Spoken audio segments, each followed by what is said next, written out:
Canadian prime minister mark Carney തന്റെ ആദ്യ ഔദ്യോഗിക സന്ദർശനത്തിനായി ഇന്ന് ഇന്ത്യയിലേക്ക് തിരിക്കും. മുൻ പ്രധാനമന്ത്രി ജസ്റ്റിൻ ട്രൂഡോയുടെ കാലത്ത് വഷളായ ഉഭയകക്ഷി ബന്ധം പുനഃസ്ഥാപിക്കുക എന്ന ലക്ഷ്യത്തോടെയാണ് ഈ സന്ദർശനം. കനേഡിയൻ മണ്ണിൽ നടന്ന അക്രമാസക്തമായ കുറ്റകൃത്യങ്ങളിലോ വിദേശ ഇടപെടലുകളിലോ ഇന്ത്യക്ക് പങ്കുണ്ടെന്ന് കരുതുന്നില്ലെന്ന് കാനഡ ഗവൺമെന്റ് ഔദ്യോഗികമായി വ്യക്തമാക്കി. 2023 ഹർദീപ് സിംഗ് നിജർ വധക്കേസുമായി ബന്ധപ്പെട്ട് മുൻ പ്രൈം മിനിസ്റ്റർ ജസ്റ്റിൻ ട്രൂഡോ ഉയർത്തിയ ആരോപണങ്ങളിൽ നിന്നുള്ള വലിയൊരു ചുവടുമാറ്റമാണിത്. മാർക്ക് കാർണി 2026 ഫെബ്രുവരി 27 മുതൽ മാർച്ച് 2 വരെ ഇന്ത്യ സന്ദർശിക്കും. മുംബൈയിൽ സന്ദർശനം ആരംഭിക്കുന്ന അദ്ദേഹം തുടർന്ന് ന്യൂഡൽഹിയിൽ വെച്ച് പ്രൈം മിനിസ്റ്റർ നരേന്ദ്രമോദിയുമായി ചർച്ചകൾ നടത്തും. ഫെബ്രുവരി 27 വെള്ളിയാഴ്ച അദ്ദേഹം മുംബൈയിൽ എത്തും. ആദ്യ 2 ദിവസങ്ങളിൽ മുംബൈയിലെ പ്രമുഖ ബിസിനസ് നേതാക്കളുമായും സിഇഒമാരുമായും അദ്ദേഹം കൂടിക്കാഴ്ച നടത്തും. മാർച്ച് 1 ന്യൂഡൽഹിയിലെത്തുന്ന അദ്ദേഹം മാർച്ച് 2 പ്രധാനമന്ത്രി നരേന്ദ്രമോദിയുമായി ഹൈദരാബാദ് ഹൗസിൽ വെച്ച് നിർണായക ചർച്ചകൾ നടത്തും. തടസ്സപ്പെട്ടു കിടന്നിരുന്ന സമഗ്ര സാമ്പത്തിക പങ്കാളിത്ത കരാർ സംബന്ധിച്ച ചർച്ചകൾ ഇരു രാജ്യങ്ങളും വീണ്ടും ആരംഭിച്ചു.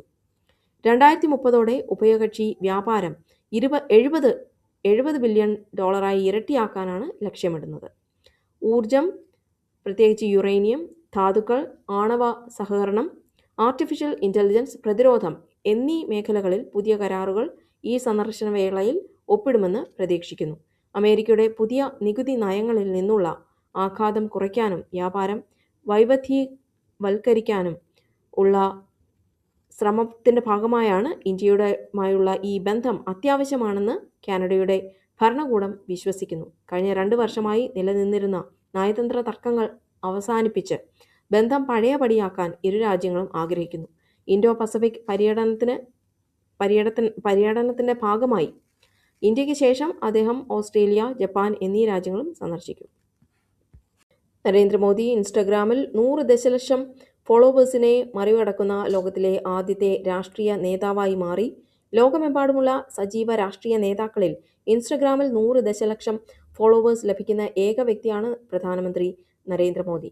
ഇൻസ്റ്റഗ്രാമിന് പുറമെ എക്സ്, യൂട്യൂബ് എന്നിവയിലും അദ്ദേഹം ഏറ്റവും കൂടുതൽ ഫോളോവേഴ്സുള്ള രാഷ്ട്രീയ നേതാക്കളിൽ ഒരാളാണ് അദ്ദേഹം. എക്സിൽ അദ്ദേഹത്തിന് 100 ദശലക്ഷത്തിലധികം ഫോളോവേഴ്സ് നേരത്തെ തന്നെ ഉണ്ടായിരുന്നു. American president Joe Biden, Barack Obama തുടങ്ങിയ പ്രമുഖ നേതാക്കളെക്കാൾ സോഷ്യൽ മീഡിയ ഫോളോവേഴ്സിന്റെ എണ്ണത്തിൽ മോദി ഏറെ മുന്നിലാണ്.